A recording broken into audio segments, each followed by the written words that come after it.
from originally? I'm a hometown boy of Washington. I've been here since I moved here from North Carolina when I was a wee tyke. And how long have you been performing in the D.C. area? Well, I started performing in New Haven in the 60s, but I performed first at the Psychedelia in Bethesda in 1977.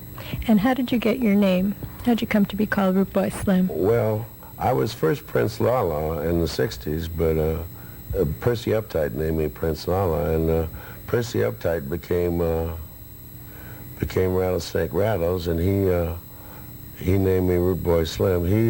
The Slim name is like Guitar Slim and Lightning Slim and Lonesome Slim and those guys, and the Root Boy is sort of family-oriented, down-home voodoo. Okay. And watch out. Now I hear you went to Yale. Yes, Bula Bula. I'm going to tell you after the show what Bula Bula means, Okay. but I can't do it on camera.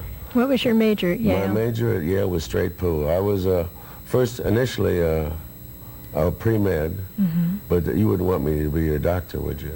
Maybe you wouldn't. No. And then I dropped out of school for a while. Then I came back and played pool and majored in American Studies and Black History. You were on the cover of Washington Post magazine a few years back. When exactly was that? I think it was about a year and a half ago, 2 years ago.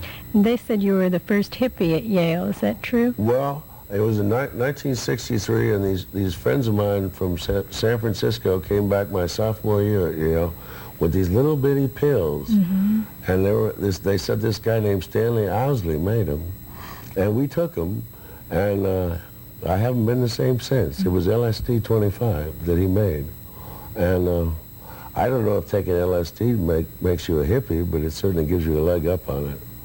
And we used to go to the Yale Art Gallery and walk into pictures, and the guides never knew what was going on because nobody knew what LSD was then. How did you come to be a performer? Well, I figured I couldn't make an honest living doing anything legitimate. So I started off as a James Brown act. If you couldn't get James Brown, you got me in the 60s. We had the Midnight Creepers Band, which is still going on, as a matter of fact, in Florida.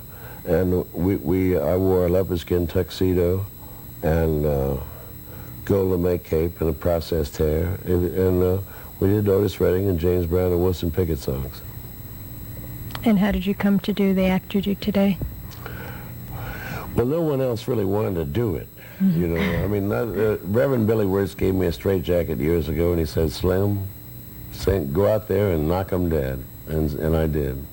Well, we would have been in limos today, but the excitement that we created in this area didn't really translate nationally. That's why Warner Brothers gave me the old trap door years ago. Then I got on IRS. Every album I've ever had has been on a different label. I'm shooting for John Lee Hooker's record of 17 different records on 17 different labels. How long were you with Warner? Too long. Went from 230 to 175 on cocaine every day, and kids, don't let this, where is it? Don't let this happen to you. I was with Warner's for 2 years, and I must say I liked Hollywood and the girls, and I stayed at the Sunset Marquis and the Chateau Marmont. I stayed in Bellucci's room, but I didn't have Bellucci's connections, fortunately.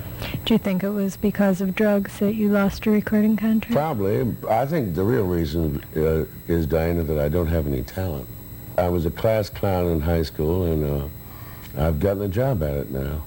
You've toured a lot, haven't you? We toured. Well, our biggest tour was 2.5 months in England and Scotland. I played Glasgow, Scotland, where my grandfather came from, and I found out why he left. How did they like you over in Europe? Well, you didn't ask me why he left. Oh, why'd you leave? I found out why my grandfather left because I ate there. They have lamb stomachs with oatmeal. Oh, it's a nightmare. But we've toured from all over the country, Canada, and I played in Jamaica a couple times. What are some of your favorite places to play? I liked the Hammersmith Odeon in London. They had a bar for the performers, and I met Nick Lowe and Dave Edmonds and some of those guys. And what are some of your future plans? Well, I'm going to pay the rent, I hope. I'm going to call this girl I met in the lobby tomorrow, and after that, I just haven't got the slightest idea. I've got another record coming out. I've got a record in the stores now called Don't Let This happened to you. And the next one is called Left for Dead.